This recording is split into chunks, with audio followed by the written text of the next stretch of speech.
अस्सलामुअलैकुम वरहमतुल्लाहि वबरकातुहू। मोहतरम सामईन, आज के टॉपिक में एक शरई मसले की वजाहत करना मकसूद है। वो शरई मसला ये है, जो हज करने वाला शख्स है, आया हम उसको हाजी कह सकते हैं या नहीं, उसके नाम के साथ लिख सकते हैं या नहीं। जैसा कि आप हजरात को इस बात का इल्म होगा कि आम तौर पर जो हज करके लोग आते हैं तो वो अपने आप को हाजी कहलवाते हैं या अपने नाम के साथ हाजी लिखते हैं। आया शरीयत भी उनको इस बात की इजाज़त देती है या नहीं, मुख्तसरन आप हजरात के सामने आज का ये टॉपिक हाजिर खिदमत है। मोहतरम सामईन, याद रखना चाहिए, अल्लाह तबारक व ताला के यहाँ जिस अमल की मकबूलियत है वो अमल है जो फ़कत और फ़कत अल्लाह तबारक व ताला की रज़ा की खातिर किया जाए, और वो अमल जो दिखलावे के लिए किया जाए वो अल्लाह के यहाँ उसकी कोई कबूलियत नहीं है। अल्लाह तबारक व ताला के यहाँ वो अमल इंसान का कबूल नहीं होता। जब इतनी सी बात आपने समझ ली है तो इस मसले के दो पहलू हैं।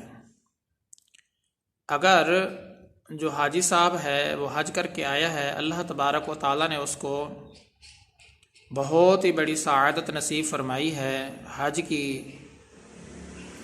अगर उसके दिल के अंदर ये कोई भी ख्वाहिश नहीं है कि लोग मेरे नाम के साथ हाजी कहें या हाजी लिखें, उसके दिल के अंदर कोई भी ख्वाहिश नहीं है, ना ही वो इस बात को पसंद करता है, लेकिन लोग उसके एज़ाज़ व इकराम की खातिर उसको हाजी साहब से पुकारते हैं, तो इसमें कोई हर्ज की बात नहीं है। ये अल्लाह तबारक व ताला की तरफ से उसको एज़ाज़ मिला है, ना ही इसमें कोई गुनाह है। लेकिन अगर वो हज करके आया तो लोगों के लिए अजाब बन गया। अगर कोई उसको हाजी ना कहे तो वो नाराज़ हो जाता है। अपने नाम के साथ हाजी अगर कोई ना लिखे उसके नाम के साथ तो उनसे भी नाराज़ हो जाता है। तो उसकी नीयत से ये पता चलता है कि उसने जो है ना ये सारे काम रियाकारी के लिए किए हैं, दिखलावे के लिए किए हैं, क्योंकि हदीस पाक के अंदर आता है जिसका मफ़हूम मुबारक ही है कि जो काम अल्लाह की रज़ा की खातिर ना किया जाए, लोगों को दिखाने के लिए किया जाए, तो हदीस पाक के अंदर ऐसे अमल को शिर्क के साथ ताबीर किया गया है। तो यहाँ क्योंकि उसकी नीयत से जब वो लोगों से उलझ पड़ता है, लोगों से नाराज़ हो जाता है कि मुझे हाजी साहब कहा जाए, हाजी साहब तुम क्यों नहीं कहते हो, जैसा कि आज कल के लोगों के अंदर ये आम सा रिवाज हो गया है, बस हाजी हाजी हाजी हाजी हाजी के अलावा कोई और लफ्ज़ है ही नहीं। तो उसकी नीयत से यही पता चलता है कि इसने दिखलावे के लिए ही काम किया होगा, क्योंकि अगर दिखलावे के लिए ये काम ना करता, कोई हाजी कहे तब भी उसको कोई परवाह ना हो, अगर कोई हाजी ना कहे तो तब भी उसको कोई परवाह ना हो, तो इसमें तो कोई गुनाह की बात नहीं है। ये अल्लाह तबारक व ताला की तरफ से उसको एजाज़ मिला है। लेकिन अगर वो लोगों से उलझ पड़ता है तो ये इससे दिखलावा मालूम होता है, और जो अमल दिखलावे के लिए किया जाए हदीस पाक के अंदर उसको शिर्क कहा गया है, तो इसलिए हाजी साहब को गुनाह होगा।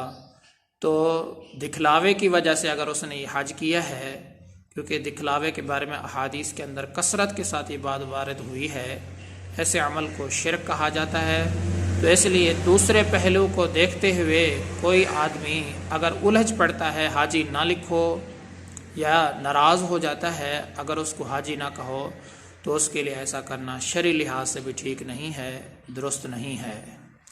तो मोहतरम सामईन, मसले का ख़ुलासा ये है, अगर एज़ाज़ व इकराम की खातिर लोग उसको हाजी साहब बुलाते हैं तब तो इसमें कोई गुनाह की बात नहीं है।